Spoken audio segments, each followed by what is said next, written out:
Welcome to World History.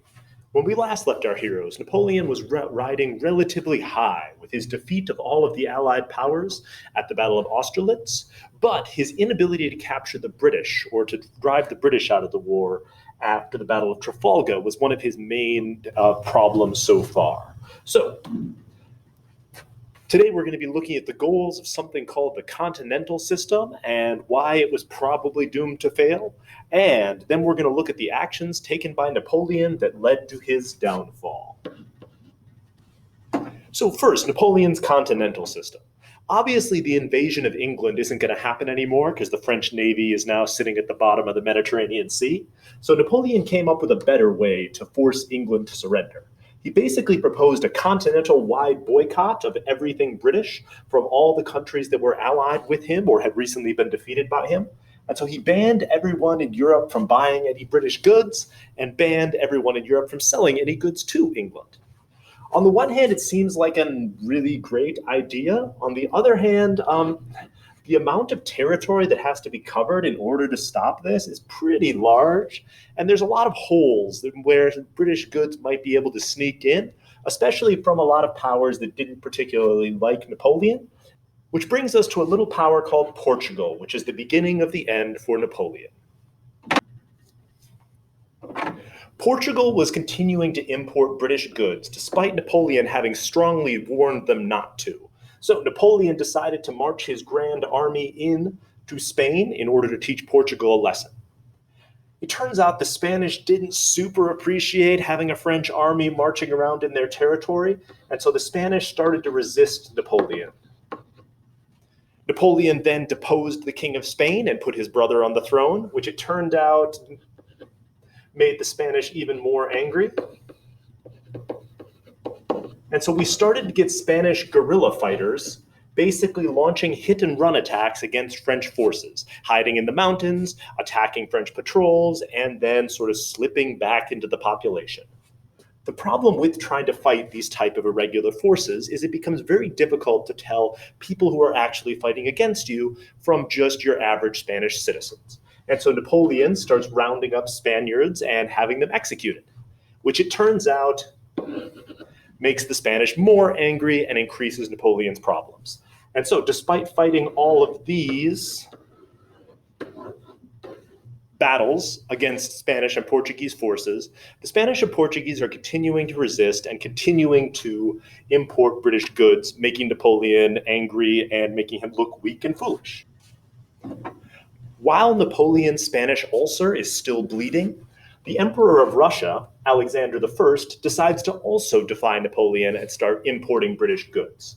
So he is also going to break the continental system.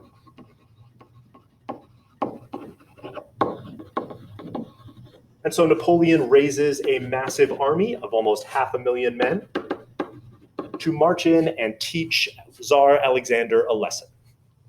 Napoleon's army, as it marches into Russia, wins every battle, crushing Russian forces at a number of climatic battles. But the Russians start using a strategy called scorched earth,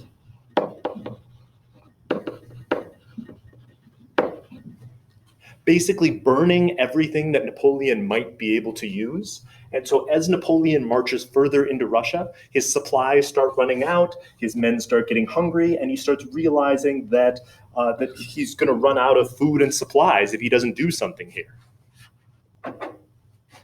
Napoleon completes his conquest of Russia with the capture of Moscow, but he finds out that the Tsar has already burned the city to the ground. And so now Napoleon has a problem.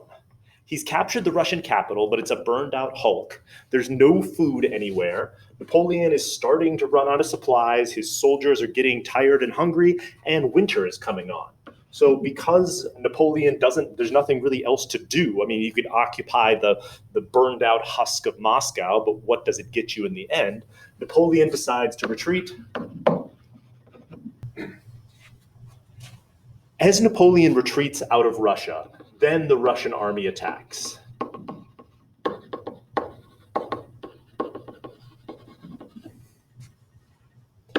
Napoleon's troops are starving. They don't have the uniforms to survive the Russian winter. They keep losing troops as they march out and lose more troops on the way out and lose more troops on the way out, until by the end, Napoleon's glorious grand army of 500,000 men is reduced to approximately 12,000 men who are bedraggled, half frozen, and mostly starved.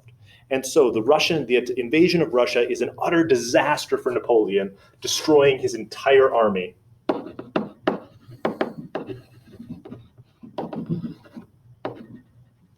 And showing the other powers of Europe that Napoleon is no longer this invincible force. He can be beaten. With Napoleon substantially weakened, he is able to raise a second army, but all the powers of Europe unite into a new grand coalition.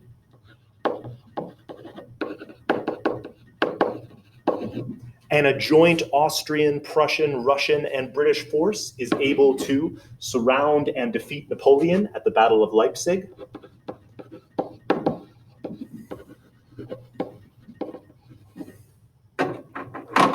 And with his army gone, Napoleon is then captured.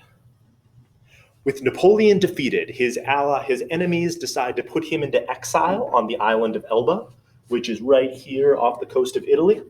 And so a dispirited and defeated Napoleon goes into exile, and now all the other powers of Europe need to figure out what to do with this revolutionary France now that Napoleon has been defeated. And so there's a ton of questions still to answer as Napoleon stews by himself on this tiny island in the Mediterranean.